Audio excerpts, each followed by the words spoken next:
We got 1, 2, 3, 4, 5, 6, 7, 8, 9, 10 people. So there's got to be 7 people watching live, right? Because there's 17 people registered for the class. If there's 10 people in the room, there's got to be 7 people watching live. So should I wait till everybody logs in? Hey, there's 4. That's actually more than half of them. It's not too bad because they were waiting for the thing to start. All right. I muted this. I'm going to mute this. I'm going to room control screen up. Okay.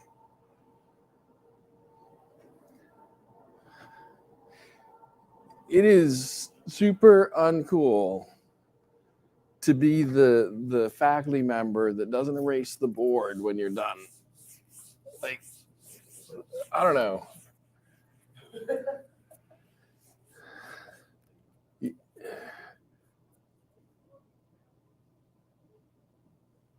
This looks like a 5th grade environmental like science lesson or something. I don't know. it looked more like a 5th grade science class to me. Having had a couple of kids in 5th grade recently, I know what they look like. I am prepared today.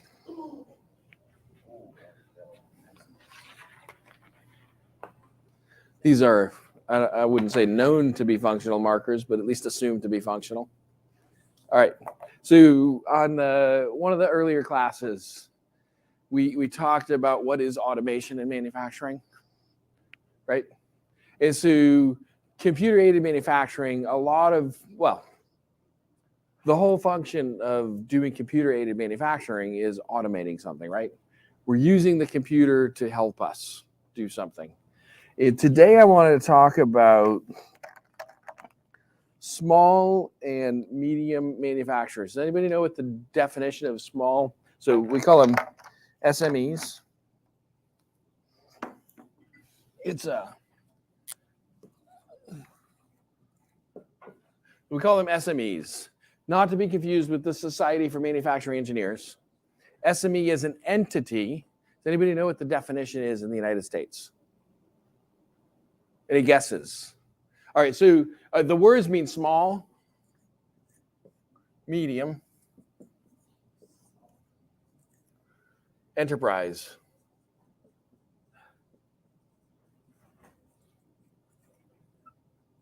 It's not like how big is the model of the Starship Enterprise. Small, medium, enterprise. So anybody know what they are? What size they are? So enterprise, this just means business, right? Yeah. I just have a question, actually. Would this be defined in terms of like how many employees they have, or like how much equipment they have? So let's go with employees. So because the other way to define them is by annual revenue, and we can talk about that too. Go. I think for small, maybe it's there's not 2 divisions. Sorry, it's SME. Okay. And so to be an SME, you have. So I'm going to give you a lower bound. 1. Lower bound would be. So you say under 50. That's like the absolute highest. And so under 50 is this way, right? Other way. 50 is greater than the thing. Yeah. Okay. If I put the symbol on the other side, I totally would have been right. Anybody? So who likes more than 50? Oh, what's the over/under on 50? Some people think it might be lower. What's the over/under on 50? Anybody? What do you think over here? Do you think it's more than 50 people that makes it a small or medium enterprise, or less than 50 people? Let me just say that in the United States, in manufacturing, 90%, over 90%, but let's just call it 90%, of businesses that do manufacturing are SMEs. Yeah. You like 100 people? So we got 100. Higher or lower? Anybody? It's like The Price is Right. Yeah. You can't change your vote. I was going to add another vote. But Okay, go for it. I was going to say under 25. 125. It's not an auction. 20 people?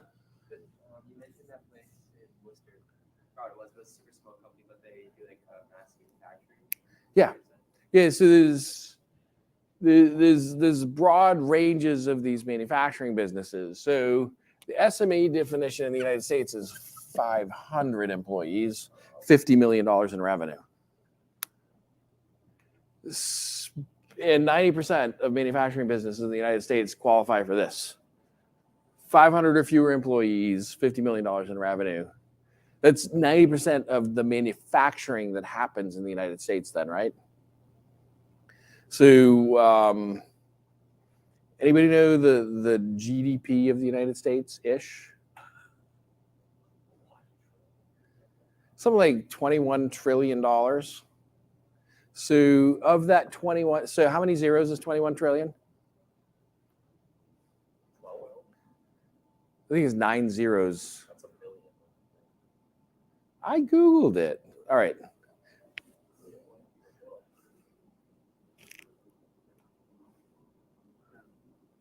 Siri, how many zeros in 21 trillion?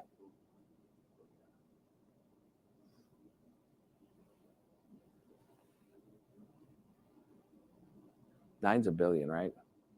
I found this on the web. I didn't ask you what you found on the web. I said, how many zeros? 12. She found 12. 12 zeros. How much of that is directly attributed to manufacturing jobs?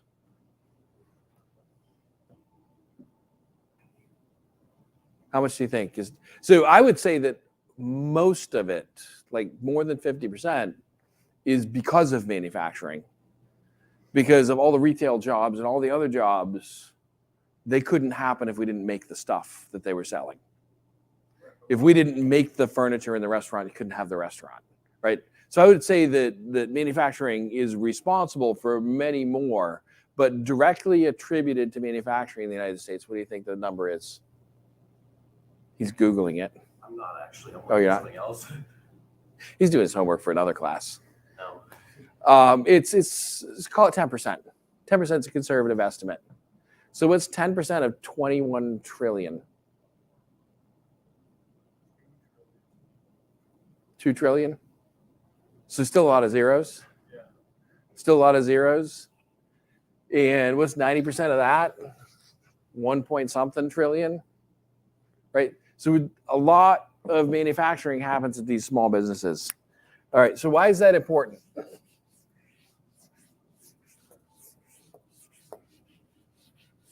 Well, one reason it's important is because many of you might work at one of those businesses one day.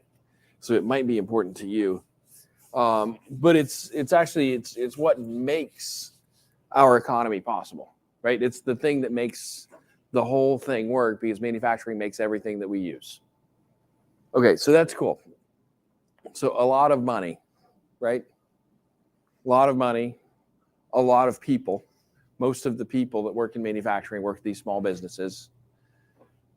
Okay, so who cares?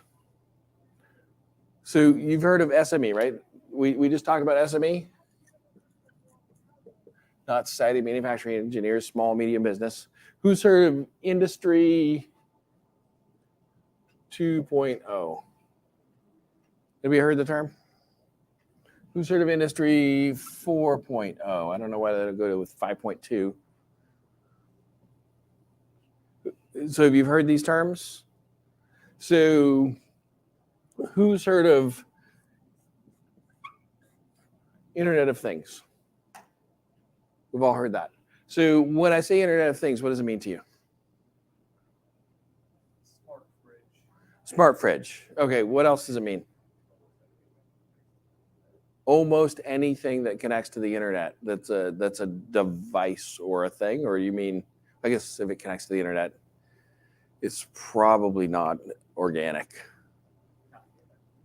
Well, you'd think we'd have an implant, but maybe at some point we can develop the organic structure to do that, right? So Internet of Things, anything that connects to the internet. And so Who's ever flown on an airplane? Most of us have flown on an airplane. Did you know that the engine manufacturer knows more about the engine in flight than the pilot does? Because it's sending telemetry back, and the engine manufacturers, they're monitoring stuff. And so the engine manufacturer will notice a vibration in the engine from some monitoring that's doing. They'll send a signal back to the plane that says, hey, you guys should watch engine number 3. Right? Did you know that was true? Same thing with our CNC machine tools. So many CNC machines, not the ones that were from 20 years ago, but the ones that were from 2 years ago, if they're connected to the internet, they can be sending information back to the manufacturer. Who drives a car? Right? The check engine light comes on in your car. It has probably told the manufacturer that the check engine light came on in your car. Maybe not. There's services you pay for and stuff like that you can get. I honestly don't know if you can disable it. Right? But when these things so the Internet of Things is all those things. Some of it is the machine tools where they're keeping track of maintenance that needs to be done. So who does that kind of stuff? Is it the 90%? Or is it the 10%? So all that Internet of Things and make the jet engine call home, make the machine tool call home. Who do you think that is? Yeah. So yeah, a lot of what we see in what is our Internet of Things comes from that 10%. A lot of the customers are in the 90%, but a lot of the stuff we see, right? So I was about a decade ago.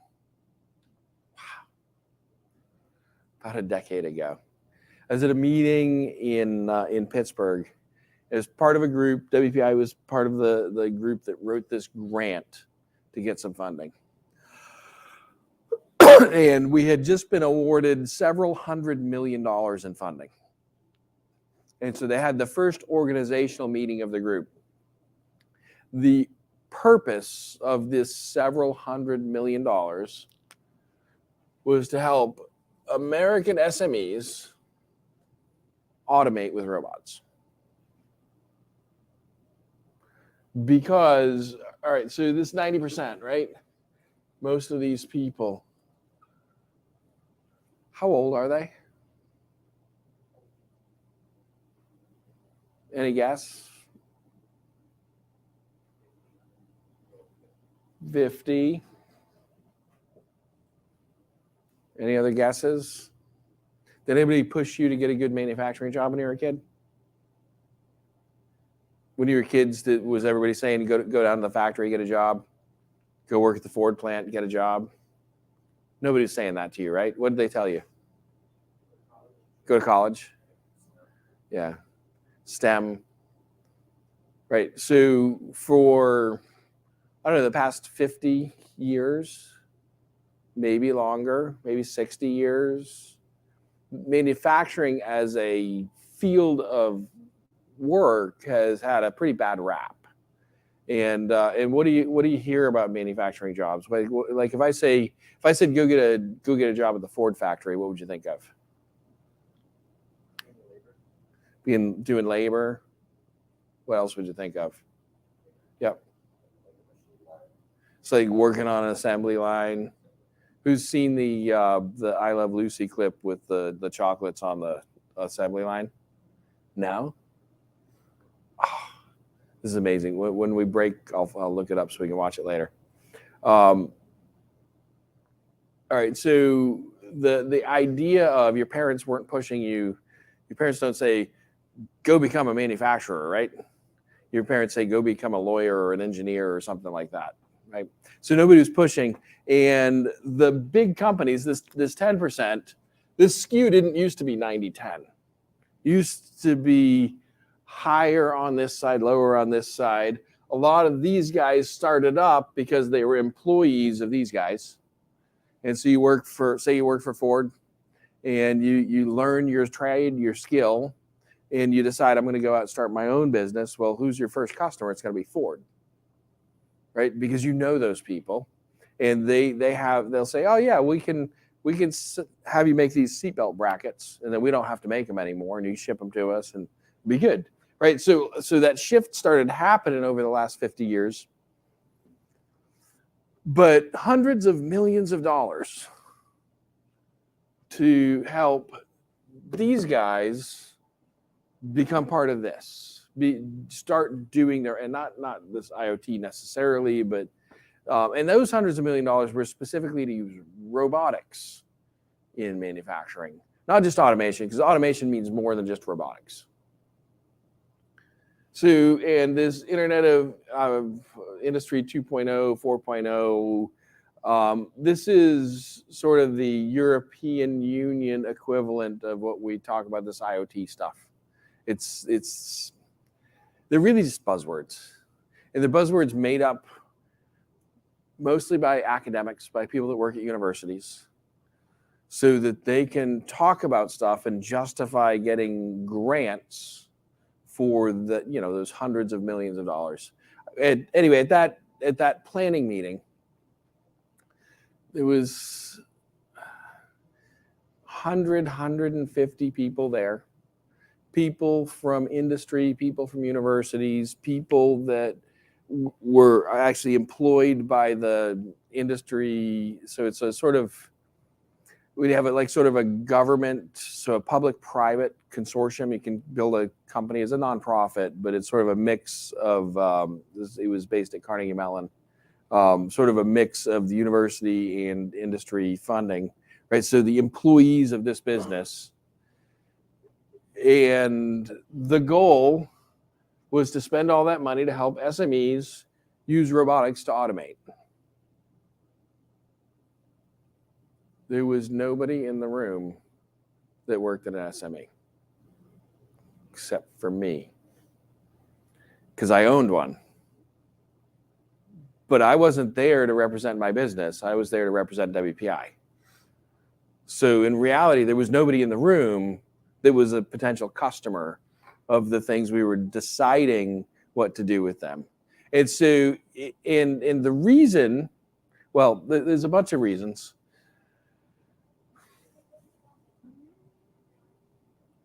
I want to break into groups. Are all three of you in the same group? All right, you can remain a group then. And you're going to join their group temporarily? So you're, what are you, a double agent or a defector? Double agent? All right. It's recorded. And if you're one of the, there was 4 people when we started. Now there's 1 person. Maybe the audio is not working. Test. I'll check on the audio after we break. Let's break right now. So the first thing I want you to discuss is, why is it hard for these guys to help these guys automate with, and I don't care if it's robots. That particular group is robots. The Industry 4.0, I'm actually part of this group too, but I forget what the name of it is. It's some European Union thing. It's probably in French. But it just scenes of Monty Python come to mind right now. But guys with fake French accents on castle walls. Let's break into our groups. So why is it hard for these guys to help these guys automate? And 50 might be the right number, actually. It's somewhere in that range. The average age of these employees of these manufacturing businesses is somewhere around 50. The average age of the owners of the businesses is around 67. And I think actually this is a bigger problem than this, but that's because these guys don't have an exit strategy. So those businesses are closing. They're hanging on until these guys retire. but the economy is going to be screwed. Anyway, so why is it hard for these guys to help these guys do automate? That's my first question for you. And if you were one of these guys, what would you do to fix the problem? All right, so let's take 5 minutes, talk about it in your group, and then each group sort of have a 30-second to 45-second statement of why is it hard and what are you going to do to fix the problem? Okay?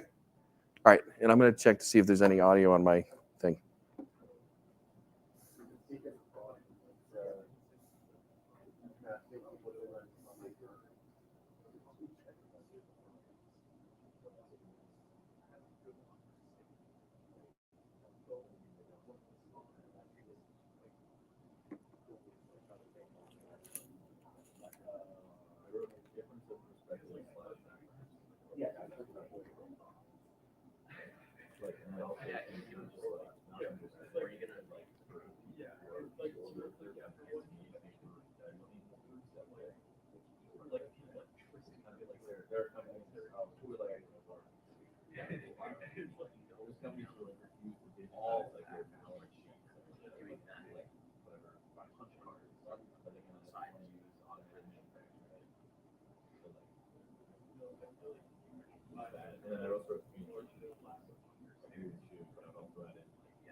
I think there's a good audio.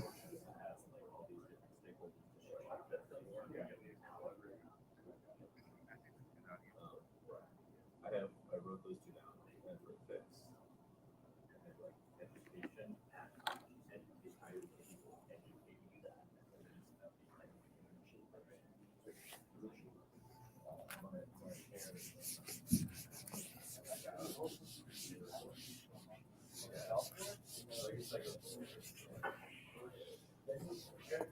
Education,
You guys ready?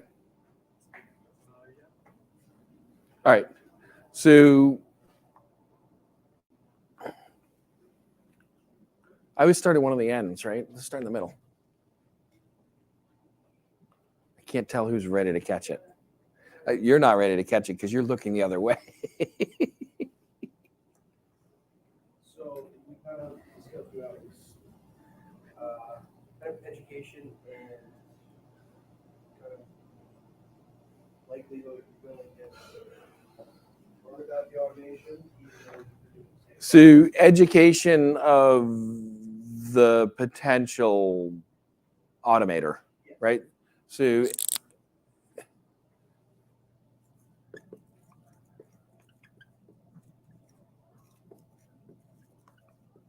okay. Is that the primary problem? Is there understanding their education about what's possible? Why after 30 years it might be a better way to do it. Okay. Because they are all at heart cranky old machinists, right? And we've done it this way. That's how we do it, right? Because it's America. Meeny, miny, moe, catch a tiger by the. Who's talking? Who's your spokesperson? Right, so I guess we could kind of add on to the education point. One of the things we talked about was how education goes both ways. You made a really good point that like it's not just, we don't think that you just need to educate the machinists about why technology is good, but the IoT people need a good handle on like what makes manufacturing effective, what are the things that you can improve upon, etc. So like a machine shop that has a tool that's more catered to their needs is more likely to like adhere to that and improve their existing like workflow. I think there's kind of all of that built into like a difference of perspective or backgrounds. Like that's, you have to be a little bit sensitive, I think, this like relationship you're building. Another one of the ways like to fix the problem, and maybe also a problem part of that, is like a cost barrier. So for machine tools in general are pretty expensive and don't really to replace them very often. Like the machines that WPI has been had for a long time. Anywhere I've worked has old like manual mills from the 70s or still cooking that doesn't do anything pretty much for serviceability like oil. So maybe some type of cost incentive, whether that's just like you can demonstrate the features are a good enough improvement, or that like there's some type of financial incentive like job training programs and rebates and kind of thing, which we already have some.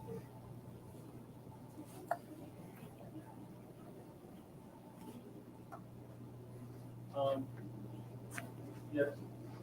So the main thing that we talked about was essentially, at least based on what you were saying, it seems like there's a lack of communication between the groups who are trying to push automation and the groups that they're trying to do, and the actual like 90% manufacturer group that you were talking about, where the more smaller, more advanced group, if you want to call it that, doesn't necessarily have a good understanding of both what their potential customers actually need, as well as what they're actually capable of doing, both financially and technologically. So, like, I would imagine for a lot of these smaller businesses, the cost upkeep of a robot might just be like, unreasonable. So like if you're trying to like push these guys to fully pivot to robotic automation, that might be a bit of an unreasonable expectation.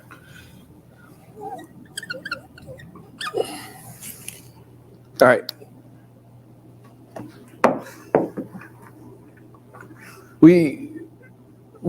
So those were the problems that you guys found. What's your solution? What would you do? I think we documented problems mostly, right? What do you think we should do? Because, well, if we're this institute that I was part of, we just got several $100 million to do something about the problem. What should we do?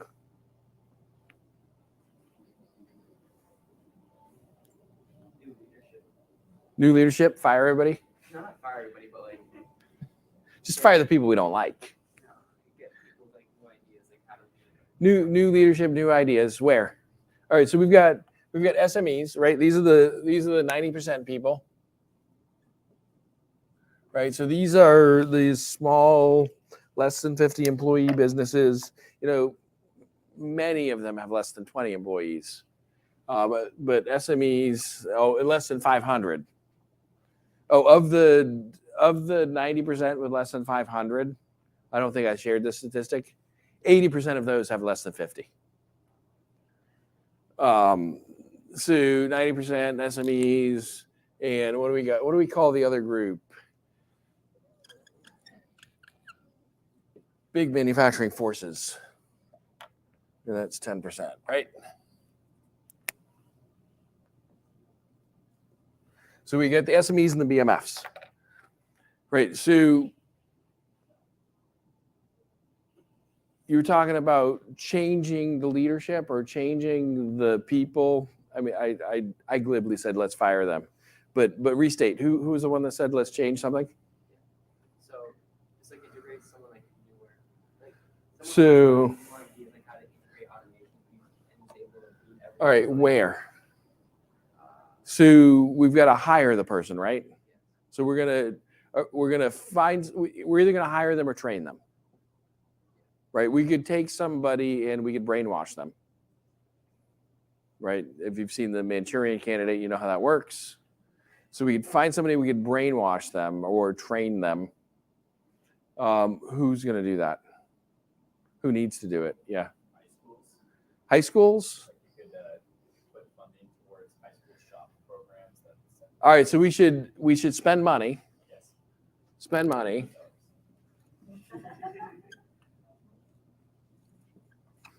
On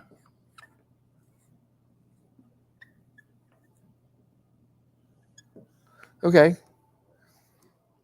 So I'm on the advisory board for a high school shop, and they could get money. People will give them money, but they can't get students. So that is an answer, and not all high school shops have the same problem.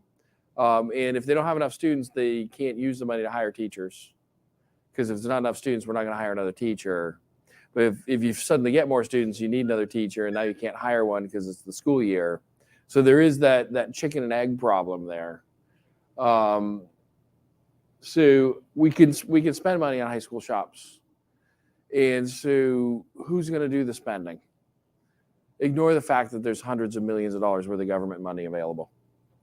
Because how do you get any of that money?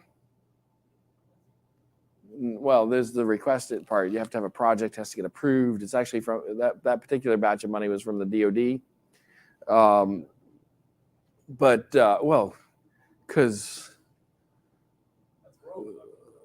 Well, I mean, we do manufacturing to make guns and bombs so we can kill people, right? That's why we do manufacturing. So who knows what you walk down the stairs in Washburn? What's it say on the wall? Something for manufacturers. The first principle of ethics or whatever for manufacturers is to do no harm to your people, or on purpose, right? Unless it's on purpose. All right, so we spend money on high school shops, and people are doing that, and there is money for high school shops to do programs. In fact, we spent some money here at WPI to do a program. High school is too late. So the grant we got from this, we spent a few $100,000 taking middle school students, bringing them to WPI, having them run the CNC machine tools to see that this is cool stuff, and you make cool stuff with CNC machines, and having them program robots to load parts in the CNC machine tools so they can see this is cool stuff and you can use robots. The end product of that was not just to get students excited. WPI loves to do these things because that's future students, right? All those programs are run by the marketing department here because we want you to come spend your money here. And most of those programs cost a lot of money. It would have cost, it was a 6-week after school program. I think it would have cost like $900 per student if the students had to pay for it. But we got money from this institute to do scholarships so the students didn't have to pay for it. And that meant we could bust them in from schools where kids didn't always get those opportunities. So it's great. We all feel good. We get these kids, but it's because we want them to come to WPI, right? That's why we want to do it. But the end product was, it got crashed by COVID. But the end product was supposed to be that we brought in all these local owners, these 67, 70-year-old guys that own these small machine shops, and show them that the 7th graders can program the robots. It's not that scary. And not only is it not that scary, one of the things that changed is it has suddenly in the last 10, 15 years or so become much easier to program a robot. Before that, you kind of had to have a master's degree in robot programming in order to do that, which is why only the BMFs had those fancy industrial robots, because they're the only ones that could afford to hire those extra people, right? So the goal was to teach the SME guys that, yeah, you could buy one of these robots and it's not that hard to reprogram, and even a 7th grader can do it, so you might be able to figure it out. Although I know you're still having trouble with your smartphone. But you could hire one of these 7th graders to come work after school. Actually, you can't. Not in Massachusetts. Against the law to use automated equipment as an employee if you're under 18 years old or something. You could learn it in school. You just can't do it for a job. All right, so you wanted to spend on high schools and shops. It is possible. Well, I thought that was... I was leadership. Oh, you were leadership. Oh, yeah. All right, but leadership. So who's going to hire new leaders? Well, someone go to the small machine shops, like show how you can automate stuff and get Okay. everything in mind. So let's get these guys to hire new leaders. And so we talked about in a class before, this is sort of their business process for a job shop style machine shop. So they get a RFQ, a quote, an order, schedule, set up, produce, inspect, package, ship, invoice. They get paid for this step, right? So the ones that are 50 to 500 people, they've got some excess cash around. They've got some excess time around.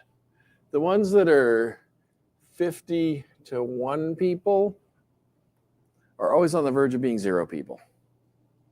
So not always, not all of them. There's exceptions to every rule, right? So these guys are struggling to make payroll every week. And they gotta send this invoice, because if they don't get paid for this job, they can't pay their people 2 weeks from now or 3 weeks from now. There's very often in these really small ones, not the ones. So, and this number might not be 50, it might be 25, right? You need to get to a certain size. So do we write these guys off?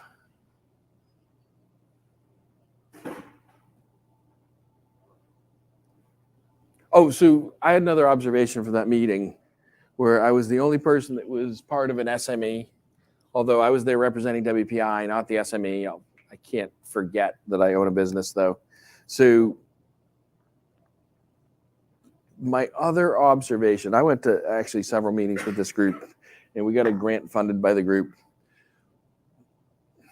And it was typical of my other sort of funding experience through my tenure here at WPI is the people that like to spend the government money, they really like to.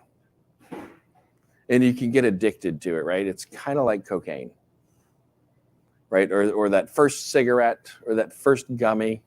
Has anybody here had a gummy? I haven't had one. So you can get addicted to it. And what they tend to, years ago, I worked for a small startup, and I actually took a leave of absence from WPI to go be the chief researcher at this small startup. It was funded by the NIH, and we had a method to diagnose skin cancer. And diagnosing skin cancer is important because when it goes undiagnosed, people die. So we had a method to diagnose skin cancer. It was really cool. And we spent all of our NIH money. and we had filed our final report, and there was still some work to do. And the next step was to commercialize it, bring it to market, and actually go use it. And so we're having our first meeting after applying for the next grant. I was the only person at the meeting who didn't own part of the company. And I was the only person at the meeting who was willing to spend my own time and money to continue the research while we waited to find out about the grant. So people that like to spend government money, that's what they want to spend, government money. And so as I was at this meeting, what I realized was all of the research topics that were being proposed, nobody was thinking about what do the SMEs need. Everybody was thinking about how can I do the thing I want to do because I think it would be cool to do it, and spin it such that it makes sense to help SMEs. So all of those 150 people, probably representing 60 or 70 organizations, it was groups of people, maybe more than that.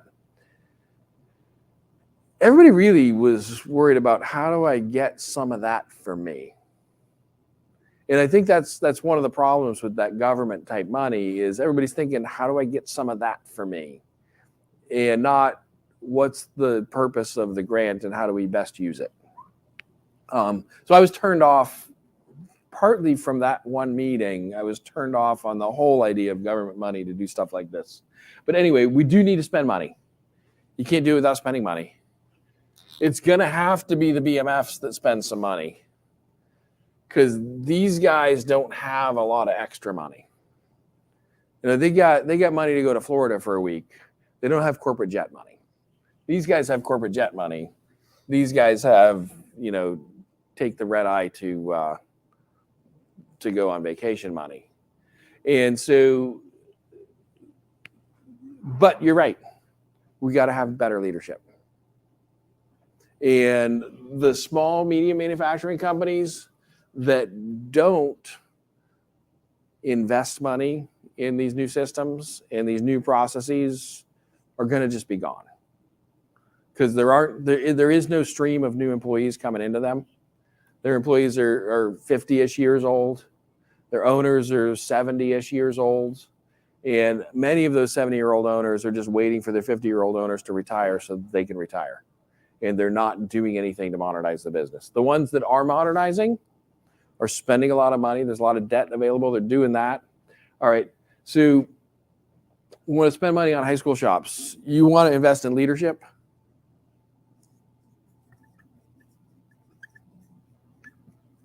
And you want to invest money in leadership both at these companies and at these. If SMEs like modernize more, yes, there's more debt. Like they modernize and they keep up and they grow. Right, they have to. So my statement is the ones that don't do that will fail. They're out of the marketplace, but they are doing most of the work right now. The work they're doing is not going to go away. Somebody has to do it. So these guys could pick up the slack and do more of the work, but then they'd have to train people and hire people and do all that stuff that they used to do. And that's why there were so many manufacturing companies, because these big companies were hiring them. Okay, so training, leadership, spend money on high schools. What else are we going to do to fix the problem? Yeah. So again, sort of to touch on what you were just discussing, where the BMF people and the people who are trying to decide how these grants are spent aren't really considering the actual needs of the SMEs. Just trying to like figure out some way to get those two groups in a room together to actually have Okay. this discussion. So we need these guys and these guys to come down here and sit in a room. Okay. And the thing that used to be written on the board here that I was about to circle isn't there anymore. But that was the Industry 4.0 stuff and the ARM Institute that I was part of. And there's other organizations like the Society of Manufacturing Engineers, ASME. There is an attempt there to get these guys to sit together in a room. Now, for General Motors to send 3 people to a meeting for 3 days, So you figure each person going to the meeting cost about, I don't know, $1,000, $2,000. Call it $2,000 to send somebody to a meeting for a day. So they can send 3 people to a meeting, $6,000 lost in the noise, right? For this guy, the 50 and fewer employees send somebody to a meeting for a day. Yeah, they've got $1,000. They've got $2,000. They could, they're not that close to failing. Some of them are. They just fail anyway. But they got to think about that couple $1,000.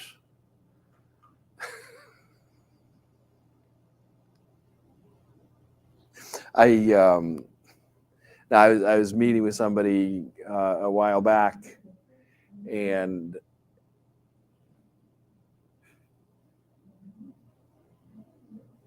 I think it's a Spanish class over there or something.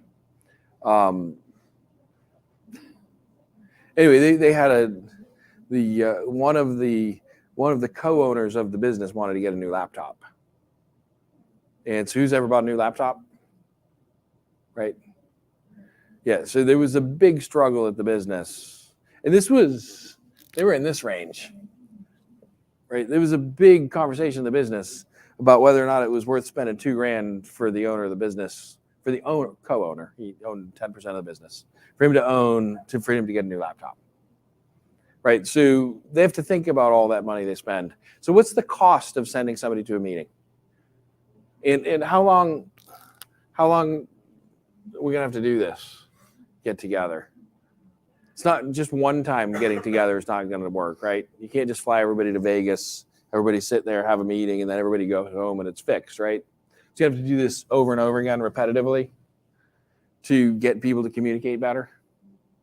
And we could do it with Zoom, but you got to get people to log on. But the cost of going to the meeting actually isn't that $2,000 it costs to go there and come back.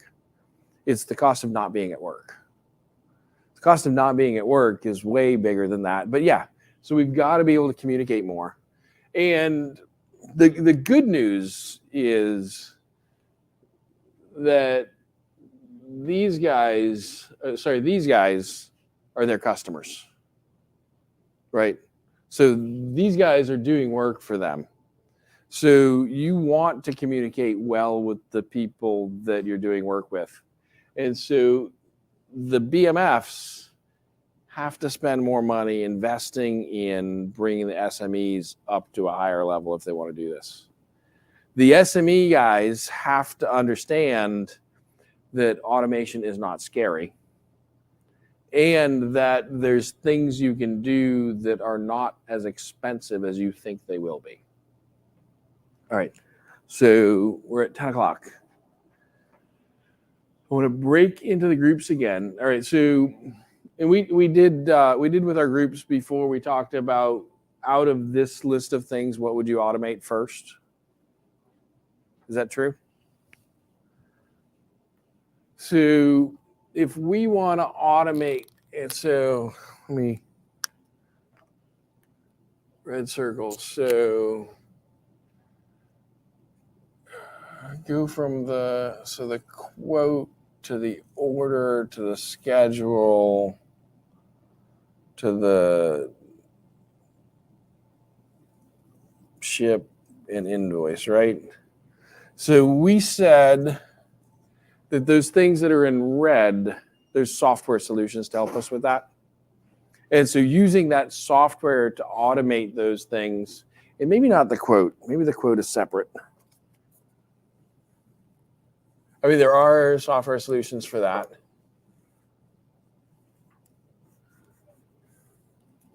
But going from this order, schedule, ship, invoice, so the software solution that we tend to use there, we call it ERP.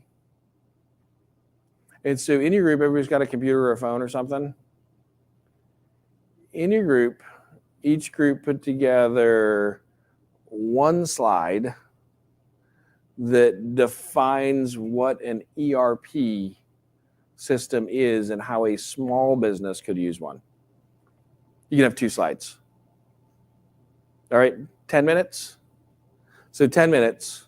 What's an ERP system, and how could a small business use one? Big businesses, easy to understand how they use them, right? How do these small businesses use them in ERP? All right, ERP. Because one of the things they are is a tool for communication between the BMFs and the SMEs. So spend 10 minutes. So at 10:10, we'll reconvene. Up to 2 slides.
So I made a little assignment so you can hand in your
to replace the built-in.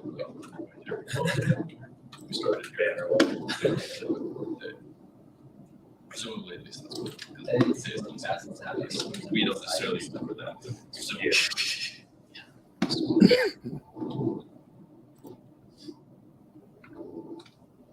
So you can also learn what happened in the shop, which tool, which machine interface.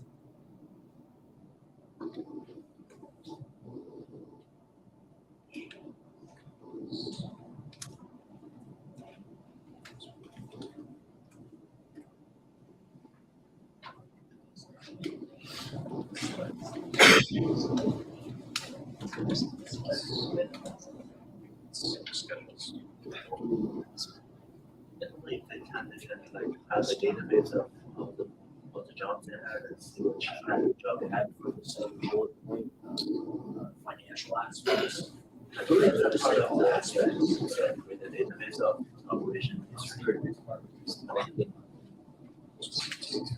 So they have risk management, so as soon as they have a data set on the job, they potentially had, the only job that has like your risk analysis based on your risk.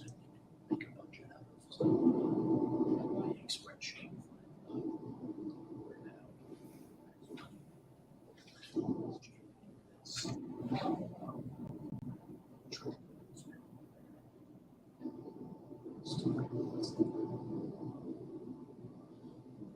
This is like, this is like the start of just collecting information. Sort of like going through with it's collecting as that here.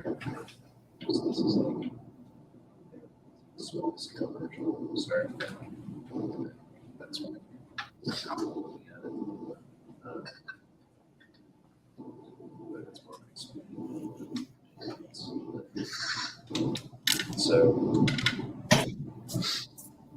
So for now, how ERP fits in SME, we have operating financial tasks, material costs, machine costs, tools broken, errors, written schedules, and we have our but it's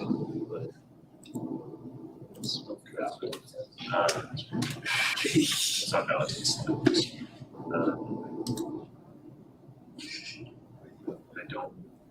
I know what this means. So explain like automating financial tasks. So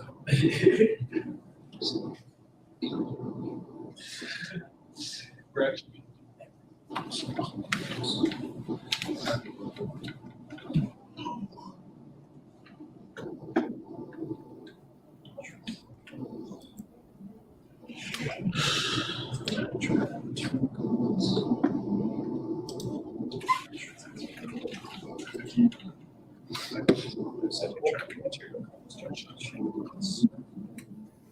So group 2, you're the group that normally just hands in the test and walks out halfway through. Because you're done first. Yeah. I didn't mean you weren't finished with the test. I meant that you normally finish the test and hand it in, walk out halfway through. Happened to be physics. Or Final exam, physics 1, freshman year.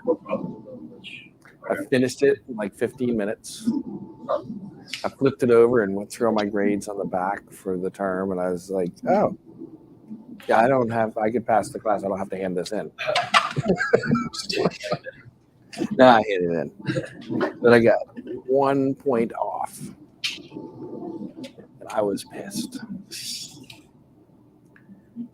Because the grader made a mistake. Oh, damn. I brought it to the professor and I showed it to him, and he agreed that the grader made a mistake and refused to give me my point because it didn't matter.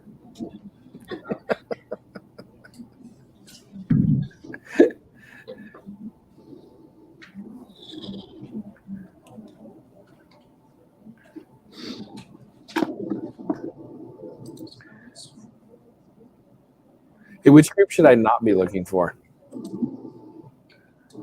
Which group are you normally in? What number? 2. 2. So I should not be looking for group 2. Wait. Well, All right. This is totally double agent.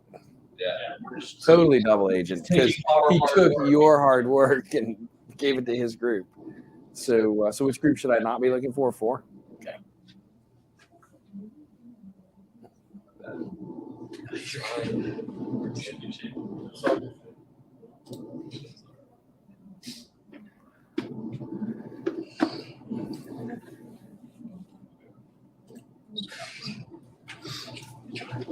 Yeah, I just.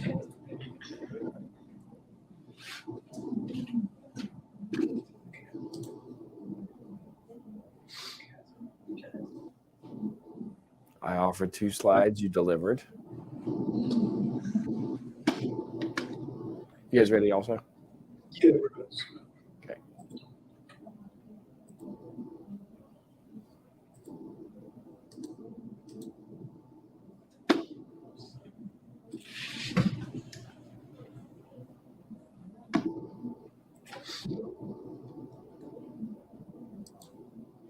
right, that looks like everybody.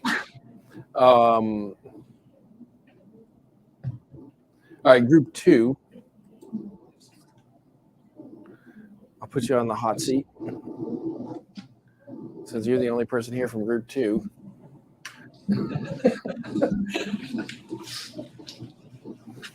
All right, so you say that it's essentially Excel in theory. In a way. So forms automation, maintain, regulate, track cost orders, pay businesses. And we could use it to identify areas of improvement. So before you speak, is there anybody that disagrees with the statements up here? Anybody think anything that's up here is false? It's usually way more expensive than Excel.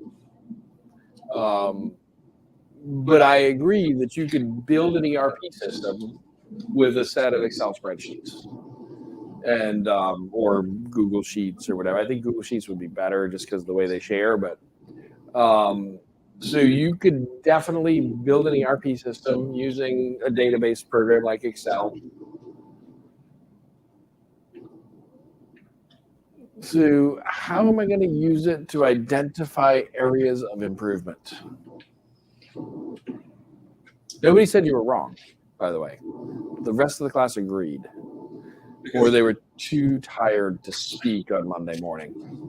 If you had this system in place, you can see certain spots where it's not doing as well. Wow. So I don't disagree. I'm trying to draw out more. if, for example, you could see that there's you're spending more than, costs are high.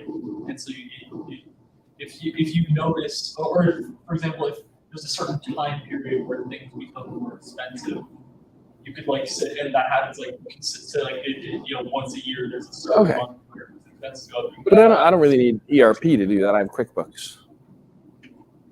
Right, so our accounting software will sort of track the timing of costs Sure. if we're putting stuff in a timely fashion. One problem with the really small SMEs is they tend to only do accounting when it's time to do taxes, and that's problematic. But so by using the ERP, one of the things it does is that if you're actually using it, it forces you to input data. There's certain steps along the process that require a data input. I would say before the next person is allowed to do the next step. So Workday is kind of like an ERP system for WPI, if you think about it. An enterprise process system, or ER.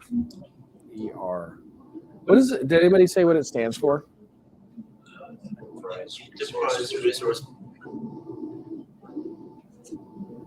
I can take the mic back. Enterprise resource planning. Enterprise resource planning. All right, so planning is in the word, right? In the name. So we need to use it to do tracking, but it's really to do forecasting. Right. All right, which group is next?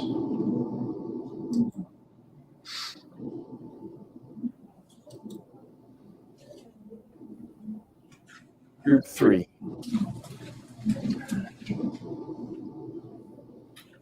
All right, so group 3 focused on benefits. This is good because you guys focused on sort of operations. You guys focused on benefits. So yeah, we identified that it kind of allows the workers and the SMEs to focus more time and skill, which is really the main cost we think of the manufacturing, into the more involved parts of the process, whether that's set up the machines and the production or packaging and stuff, rather than having them have to make the quotes and fill out the things. It removes a lot of human error from the accounting, scheduling and timing stuff.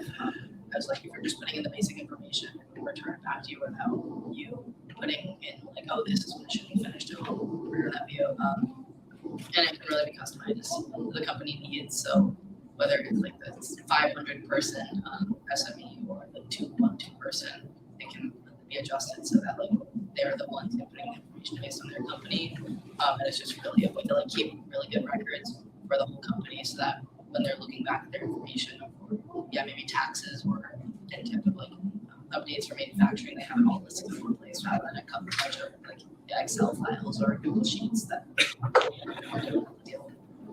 So what are the kind of things? I can take the mic back. What are the kind of things that we're going to track with our ERP system? I mean, I think I agree with what you've got up here, right? Does anybody that disagrees with what's on the board? Any false statements up there? Okay, so you say that it makes for easier record keeping. That's a big point. Yeah. Is it true that it would actually fully remove human error from accounting? I don't know. Did you use the word fully up there? I didn't really read the slide. Just removes human error from accounting. Yeah. So if you remove one error, you've succeeded at that time. If the word fully was there, then I would definitely stand up. But and that's the purpose. Whether it succeeds or not is true. So, but you said it was easier record keeping. Easier for whom?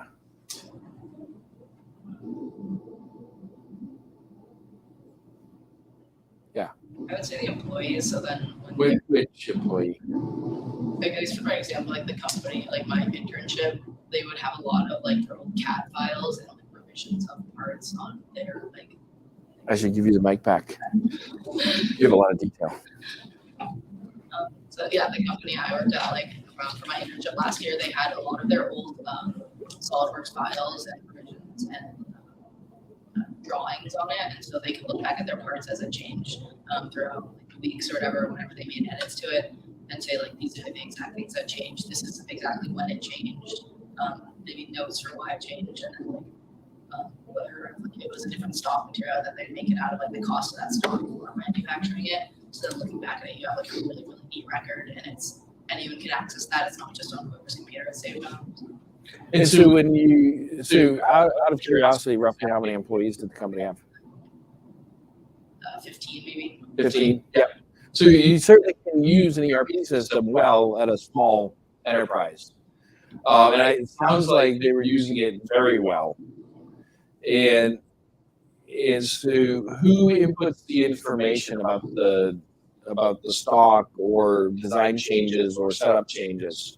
Well, a lot of that was actually like intern work. So like when they would get parts, they were super organized. So they would label every single thing, every single like part and like group of bolts would even have its own like part number. So then that part number, it would almost get not automated into the system, but like you'd be able to search through it, and when you receive them, you'd like. Did you use like a barcode scanner, or did you type it in? Barcode scanner, yeah. Well, that was the end goal, but I think because it was so new, they had the scanner on it, but no scanners, so it would just be putting it in. So in the future, in the next like 6 months, they said that they would be able to get a scanner and parts, but at the point it was manual. Yeah. All right. So your perspective was that it was easy and that it was good. When you were there, right? You were there for the internship or whatever, right? So was that perspective universally accepted by the other employees? I think so. I think they knew that in the beginning it's very tedious when you're like setting it up, but it makes it so much easier down the line for record keeping. All right. So it was mostly set up when you got there. What I have seen often, especially with the small companies, is that, well, first off, it's always the owner or the president or the manager, whatever their job title is, right? They go to some meeting. They hear about using this cool ERP software. They've known about it for a while, right? They're not cavemen. They're not idiots. They know what's going on. And somebody says, "Oh, you need to switch to this one," and so they get it. And some of their employees will be sitting there thinking, "Yeah, but I left that big corporate job." And I don't mean like they were a big corporate executive. They left that working for GE, General Dynamics, whatever the company was, to come work in the small business so they wouldn't have to do all this damn paperwork about everything every time. Because the people that have to do it are the people that hold the wrenches, right? The people that have to interact with the system at that level are those people. So I've been to other businesses that had expensive ERP systems and that spent all kinds of money on consultants and stuff to come in. And I'm thinking of one in particular where I was one of those high-paid consultants, so it was good for me. But they would get these programs and never fully implement them. They would never fully implement them because they didn't have the buy-in of the employees. So when you're going to do something like this that changes the culture, and it sounds like the company where you were had a really good culture, and this is not one of the ones that's going to fail. It's going to be one of the ones that's going to grow. Just by that one conversation, I can tell you that company will succeed. But you've got to get buy-in of the employees because those are the people that have to do the work. And so often these systems fall apart because those people don't do the work. I worked in a business when I was a college student, and so it was a manufacturing company. They had their ERP system, and it kept track of where the product was at all times too, because we did injection molding, and we had a warehouse attached to the factory that we shipped out of the warehouse. So we built to inventory instead of building to order, and then shipped out of the warehouse. And every time you moved a box, you were supposed to enter into the ERP system that you had moved that box. But I was the guy walking around the warehouse. I had a clipboard and a pencil, right? And so if I moved the box, I had to make notes about what I did. And I had to go give it to somebody in the office, and they could. And this was before everybody had a smartphone and a barcode reader and all that stuff. We call it random warehousing. It was random. Because you move a box to get the box that was behind it. Because you wanted the box that was behind it. You knew it was there because you stashed it there last week because you had this order coming up. And you didn't want anybody else to ship that box.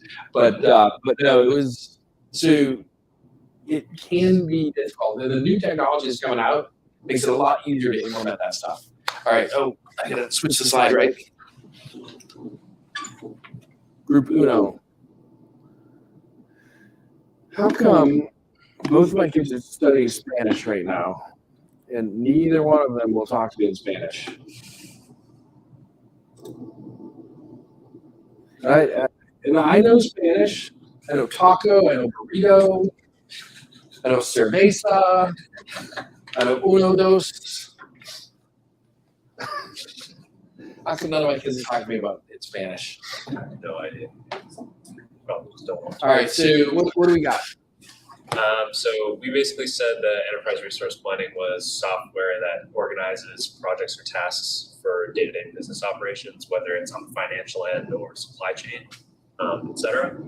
And basically the way that our team or our group saw ERPs fitting into an SME was automating financial tasks such as accounting, sort of creating an operations database for risk management, basically deciding which jobs could be more profitable, which ones can't, or which ones wouldn't be as profitable, tracking material cost, and then tracking machine operation costs. So whether the tool is broken, repairs, and then maintenance schedules, that sort of thing. Okay, so the idea with a tool being broken means, so when you, like a tool's broken, you have some data. Yeah. Right, so you know that something was wrong with the program if the tool Right. broke, or something was wrong with the setup if the tool broke. You don't know which yet. Yeah. And you know you need a new tool, Yes. right? And so it is possible to actually tie those ERP systems directly in with your suppliers. And so even when you put a tool into service, you may know that at this point now you want to replace it with a fresh one. So you can automatically reorder. So it can automate some of those steps of ordering and figuring out schedules and stuff. I liked your thought of you called it risk management, but it's really what you described was more of understanding opportunity costs. Which job should we do first? So I have a mentor that calls it do the thing that's fastest to cash, right? The next thing that's going to get you cash, do that first. I don't know if that's always correct, but that's what he says. Do the things as fastest to cash. And so that could be a good benefit. So what was your key benefit? What was the most important benefit your group had? Would you say? Probably the automating financial tasks. So as soon as you print the shipping label, print the invoice. Yeah, I mean, we didn't really have the conversation of what was most important, but that's just my take. Yeah. Any argument within the group? Anybody want to punch in the nose? I would say the operation of the database is probably the most important part because that allow you to plan future jobs and see which type of operation you should invest more money into and things like that.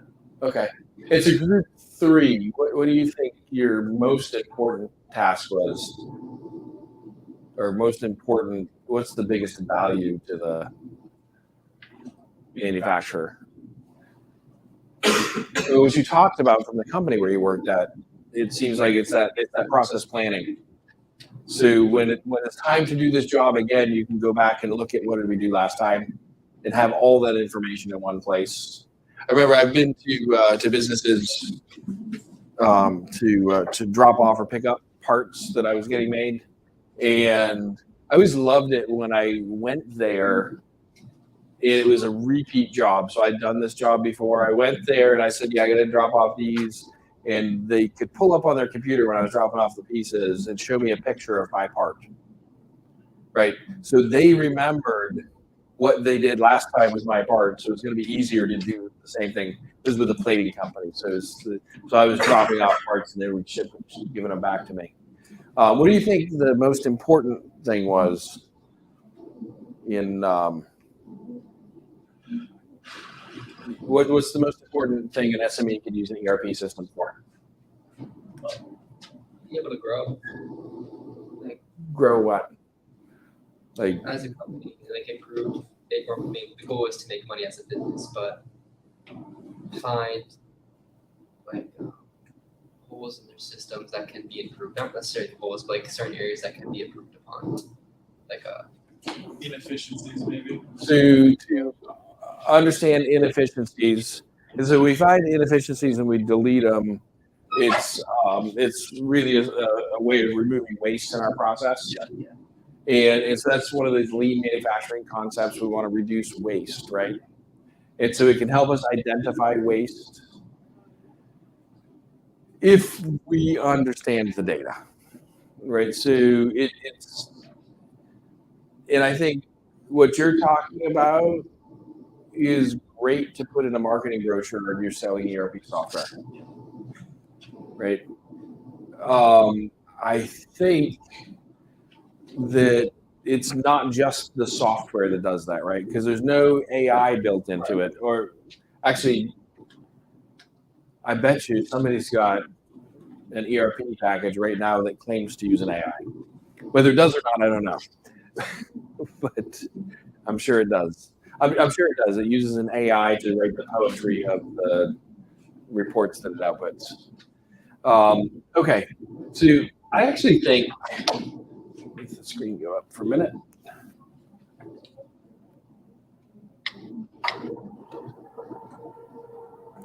And so I think you've all got really good points. And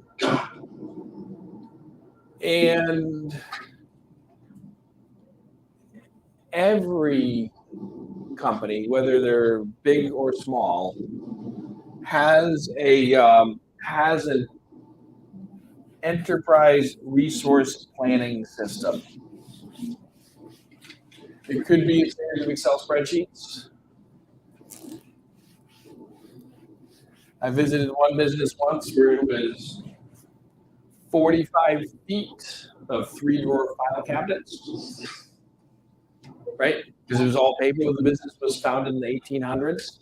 They still had papers from the 1800s in their file cabinets, designs of their products. So every business has enterprise resource planning.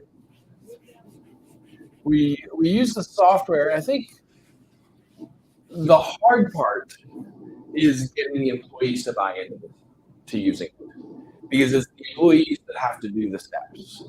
Get the employees to buy into it. You have to make it easy for them to do it. So you need to have those barcode scanners. You need to have the processes in place to do that. I think the real value is communication.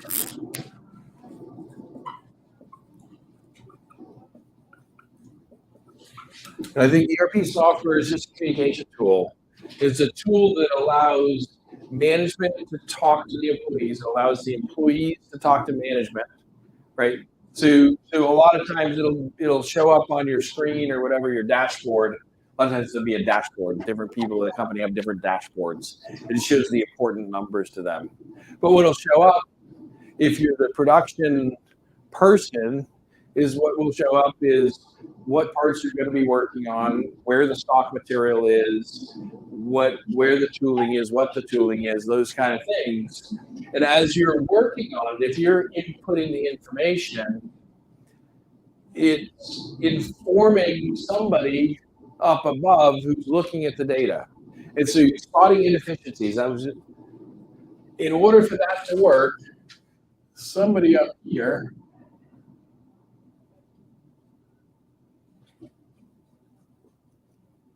I am not really an artist, but that's supposed to be an eyeball, not a fried egg. Somebody up here has to be looking at the data you're putting in. They have to be looking at the correct data in order for it to help. So I think if you're not using, so if you're one of these SMBs and you're not using some sort of ERP software, you need to figure it out.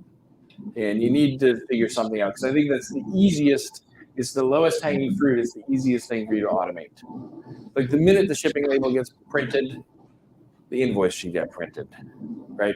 The minute the order is accepted, it should get in the schedule, right? Do we need to order the stock material? Do we need to get the tooling? All of those things. It helps us have the right parts be at the right place to do the manufacturing. And it also helps us communicate with the customer. What's my definition of quality in manufacturing? Anybody know? Give the customer what they need when they need it. Right? So it's about giving them the right part and giving it to them at the right time, right? If you're going to be late. I was talking to a group of people who own businesses that buy stuff from job shops. And I asked, how often do you get your parts on time from the job shops, from the small ones? And they all just laughed. And I said, well, sometimes they're on time. And I said, how often have they called you to tell you in advance it was going to be late? And then they all laughed and said, never. They never want to call and tell you they're going to be late. But I think that's one of the biggest things that you can do with this ERP system, because you can actually allow your customers to log into your system and give them limited access, and they can know the schedule of your production. And that ease of communication helps them do their scheduling. And it also, you can connect directly with your suppliers, and so you can be doing those things. So I think that's great low-hanging fruit. All right, so one more thing. So the institute I was part of is about using robotics for SMEs. And when we think of robotics, we think of that 6-axis robot arm, right? With the little gripper or whatever. The function of every robot is to put an actuator at a location and operate the actuator. Every robot that's ever been built, that's the only function of the robot, is to put an actuator someplace and actuate it, or unactuate it. They operate both directions. Whether it's turning on the welder, turning on the gripper, turning on the camera, it doesn't matter what the robot's doing. It's about positioning it so that it's effective. Okay, so how do we use robots in an SME? it's great to use them in a big production line, right? They're really easy to use in a giant factory because they do the same thing over and over and over again. That's what robots are good at, doing the same thing over and over and over again. So how do we use, and we don't need to get groups this time, let's just shout out to talk. How do we use robots in an SME? Yep. You mentioned things like loading stock. So you can load stock into the machines.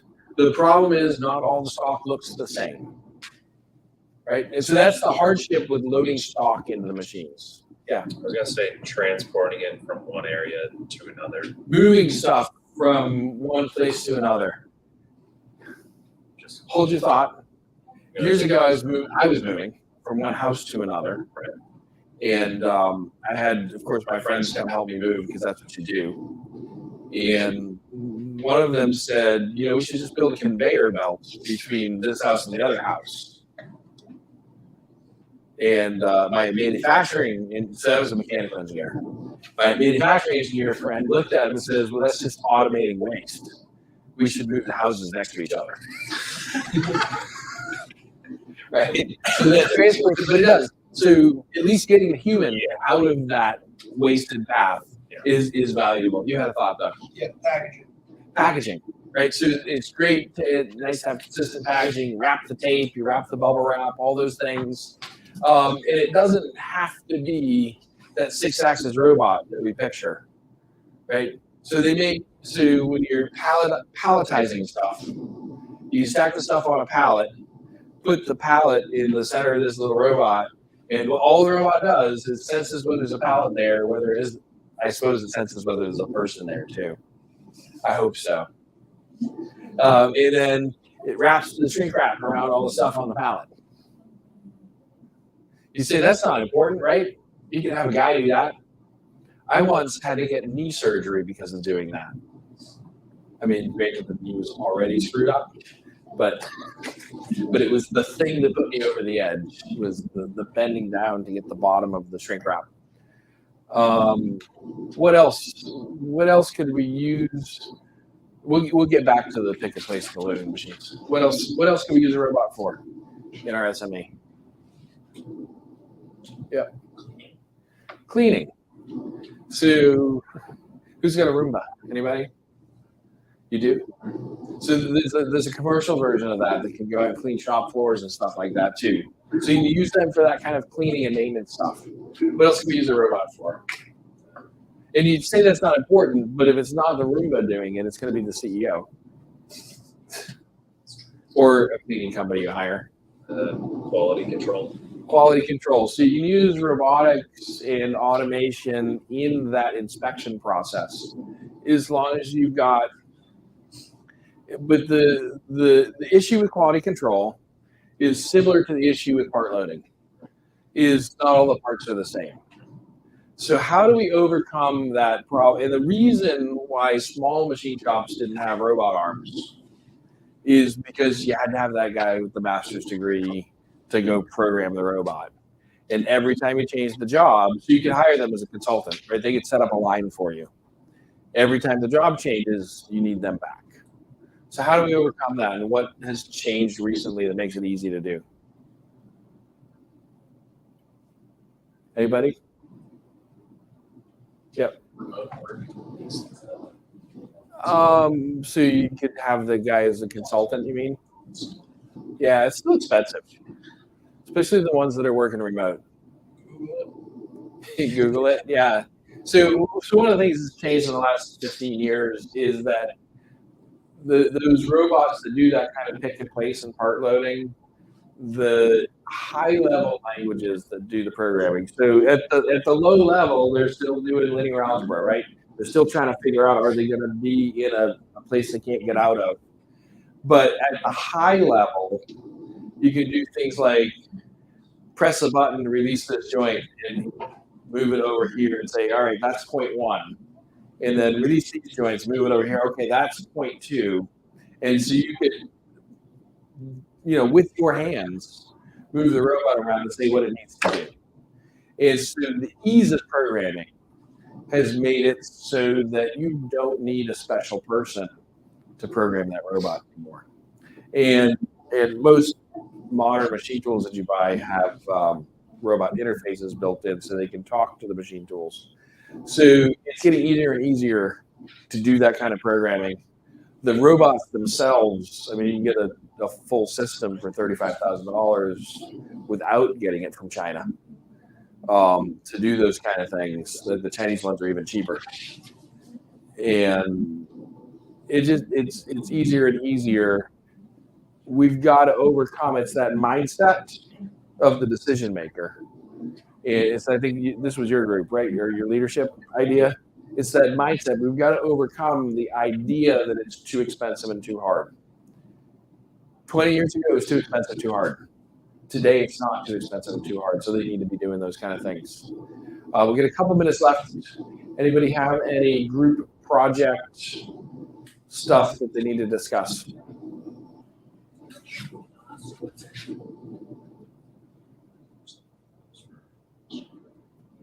All the groups are good? All the intergroup communication is good?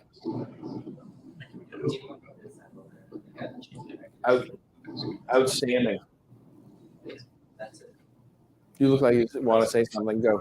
So for the EDM group, Yep. the starting operation is to mail the holes for the deer in a mill. Make sure to everyone know how to set up and use the mill to do that basic operation. Give us some basic instruction, at least about the setup. Like, Give us. Step us through the steps. So fixture it in a vise with parallels of a certain size, maybe. Make sure that the vise is square. Make sure the parallels are in the vise. Set the offsets. Where to set the offsets? You can refer to the CNC Quick Guide. Yeah. But yes, basic instruction, but not taking somebody that's never seen a machine tool before. so we should assume people know how to operate it. Right. Right. What you really need to do is build the tutorial for how do we go set up and operate the EDM. The things we put on the plate. Scenarios. So we assume everyone knows. Yeah, I do think one thing to keep track of is, so when you